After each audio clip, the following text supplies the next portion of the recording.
Praise the Lord and Shalom. Greetings to you all in the matchless name of our Lord and Savior Jesus Christ. So in this video, I'm going to talk about one interesting factor about how God loved us in creation. படைப்பிலே தேவன் நம்மை எப்படி அதிகமாய் நேசித்தார் அப்படின்றத நம்ம புரிந்து கொள்வதற்குண்டான ஒரு வசனம். எல்லாருக்கும் தெரிந்த ஒரு வசனம் தான் ஆதியாகமத்திலே 1வது அதிகாரத்துல 26வது வசனத்துல நம்ம பார்க்கின்றோம். ஆதியாகமம் 1வது அதிகாரம் 26வது வசனம். பின்பு தேவன் நமது சாயலாகவும் நமது ரூபத்தின்படியையும் மனுஷனை உண்டாக்குவோமாக. சோ இது நம்ம ஹீப்ரூல இருந்து இப்ப நம்ம பார்க்க போறோம். இந்த Hebrew understanding of this particular verse பாருங்க. ஹீப்ரூல சொல்லுது, வயோமேர் எலோஹிம் நா அஷே அதாம் பெட்சல்மெனு, right?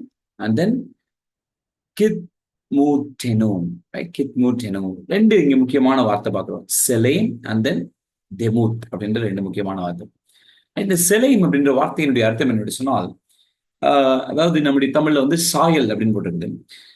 நிறைய இடங்கள்ல வேதத்துல இது செலேம் அப்படின்ற வார்த்தை சிலைக்கு கூட பயன்படுத்தப்பட்டிருக்கு.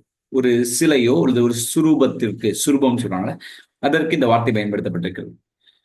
அந்த நாட்கள்ல கிழக்கத்திய அண்டை நாடுகள்ல அந்த மக்கள் இந்த செலேம் அப்படின்ற வார்த்தையை முக்கியமாக இந்த சிலைகளுக்கு பயன்படுத்திருக்காங்க. சிலையை பார்த்தா அது சிலைன்னு சொல்லுவாங்க. அவங்களை பொறுத்தவரை இந்த சிலை, அவங்க நிறைய பேர் சிலையை வழிபடுவாங்க.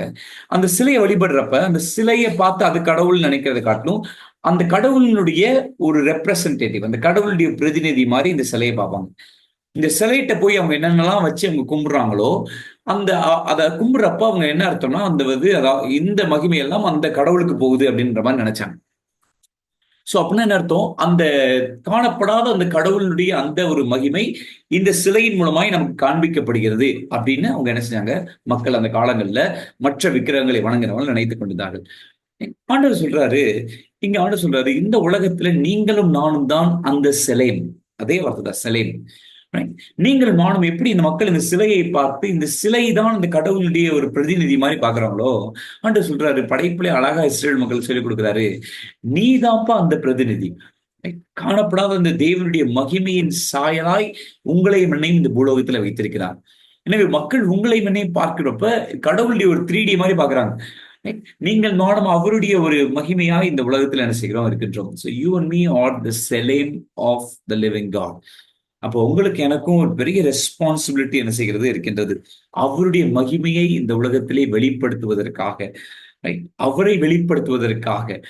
மக்கள் உங்களை பார்க்கிறப்ப அவங்க கடவுளினுடைய ஒரு இமேஜா, கடவுளுடைய உங்ககிட்ட அவங்க பேசுறப்ப அது ஆண்டவருடைய இறக்கத்தை காணணும். உங்ககிட்ட அவங்க பேசுறப்ப ஆண்டவருடைய ஒரு கிருபையை காணணும், ஆண்டவருடைய அன்பை காணணும்.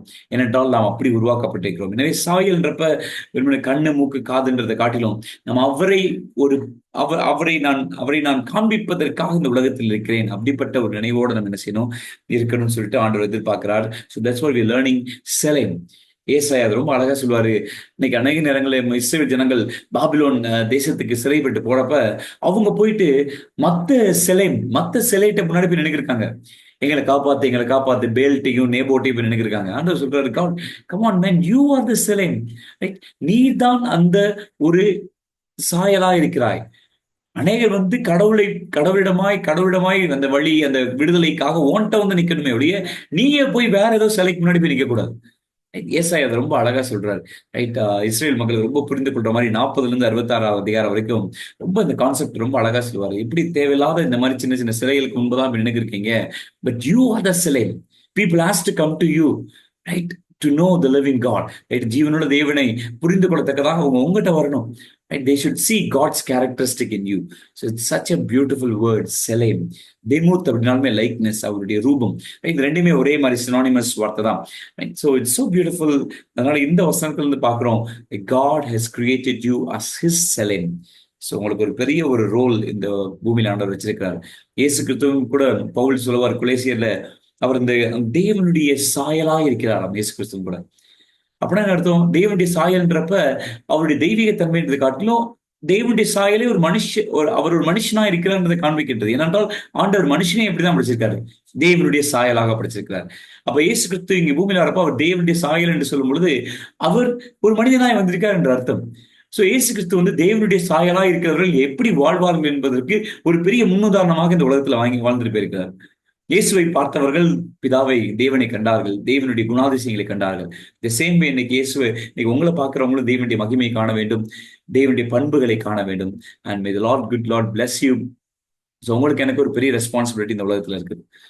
ஸோ மற்ற மக்கள் அநேகர் அவர்கள் படைத்து அவர்கள் உருவாக்கி கொண்டு அதன் முன்பாய் நின்று கொண்டிருக்கிறார்கள். இன்னைக்கு உங்களை உருவாக்கி அழகா இங்க உட்கார வச்சு உங்களுக்கு உங்களை அழகு பார்த்து உங்களுக்கு தேவையானதெல்லாம் ப்ரொடெக்ட் பண்றது உங்க ஆண்டவர். So believe in him. அவருடைய நல்ல ஒரு பிரதிநிதியாய் வாழுங்கள், அநேகருக்கு பிரயோஜனமா இருங்கள். God bless you.